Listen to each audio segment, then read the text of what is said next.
Un film chinois sacré en début de soirée à Berlin. Le film Bai Je Yanhuo est Ours d'or, long métrage d'un chinois, Diao Yinan, un film noir qui suit le parcours d'un policier enquêtant sur une série de meurtres.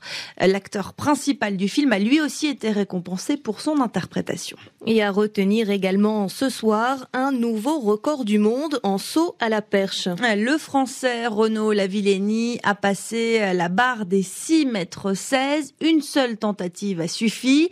C'est mieux que Sergueï Boubka qui depuis 21 ans était le tenant de ce record du monde.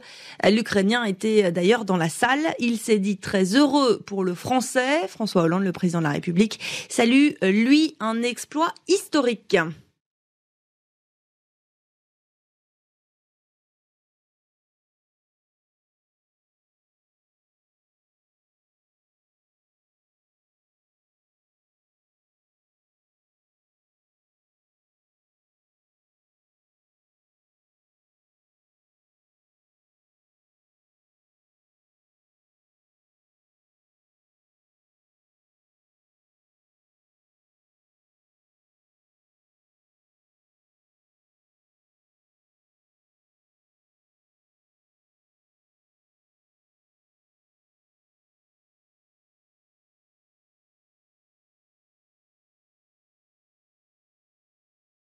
Direction à présent le Japon voisin de la Corée du Sud pour célébrer la femme la plus âgée du monde. Elle s'appelle Misao Okawa et elle vient de fêter ses 117 ans. Oui, elle a fêté son anniversaire aujourd'hui.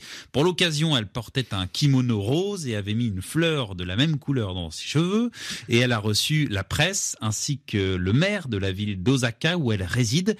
Ses 117 années sont passées vite, a déclaré la vieille dame qui conserve une bonne santé.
Direction Cardiff au Royaume-Uni. Où nous retrouvons en direct Frédéric Gassman. Bonsoir Frédéric. Alors le Pays de Galles reçoit ce soir le 15 de France et du rugby évidemment.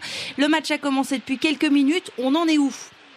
Eh ben on en est à 3-0, on en est à 3-0 pour le Pays de Galles qui d'entrée a obtenu une pénalité. Les Français se sont mis à la faute pratiquement sur le coup d'envoi de ce match. Coup d'envoi qu'ont donné d'ailleurs les Gallois sous les ordres de l'arbitre irlandais Alain Roland. Et cette pénalité a été transformée par l'arrière et buteur Stephen Halfpenny. 3-0 donc après 2 ou 3 minutes de jeu ici au Millennium Stadium de Cardiff, qui est peut-être le temple du rugby, en tout cas pas celui des radio reporters, parce que croyez-moi, de là où on est placé, on ne voit rien. À tout à l'heure.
Le fait d'avoir eu le succès très tard, c'est peut-être quelque chose que Dieu m'avait promis et j'avais une intuition parce qu'avant d'avoir cette deuxième étape de ma carrière, j'avais arrêté pendant 10 ans. Mais en fait, j'ai commencé très très tôt. Puis en 75, de 75 à 85, j'ai eu une pause de 10 ans. Et Dieu m'a dit, je vais te donner quelque chose d'extraordinaire. Et puis, c'est tombé juste.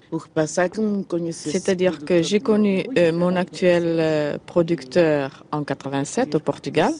Puis je suis venue en France en 88. Et jusqu'en 2006, le succès ne fait que d'aller de l'avant et Dieu merci. Tout mon succès a commencé ici en France.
L'histoire du rock coréen commence à la fin des années 50, autour des bases militaires américaines installées dans la partie sud de la péninsule.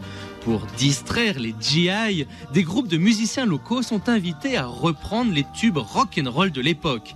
Et bientôt, les plus talentueux d'entre eux vont créer leurs propres compositions et séduire l'ensemble de la jeunesse du pays du matin calme.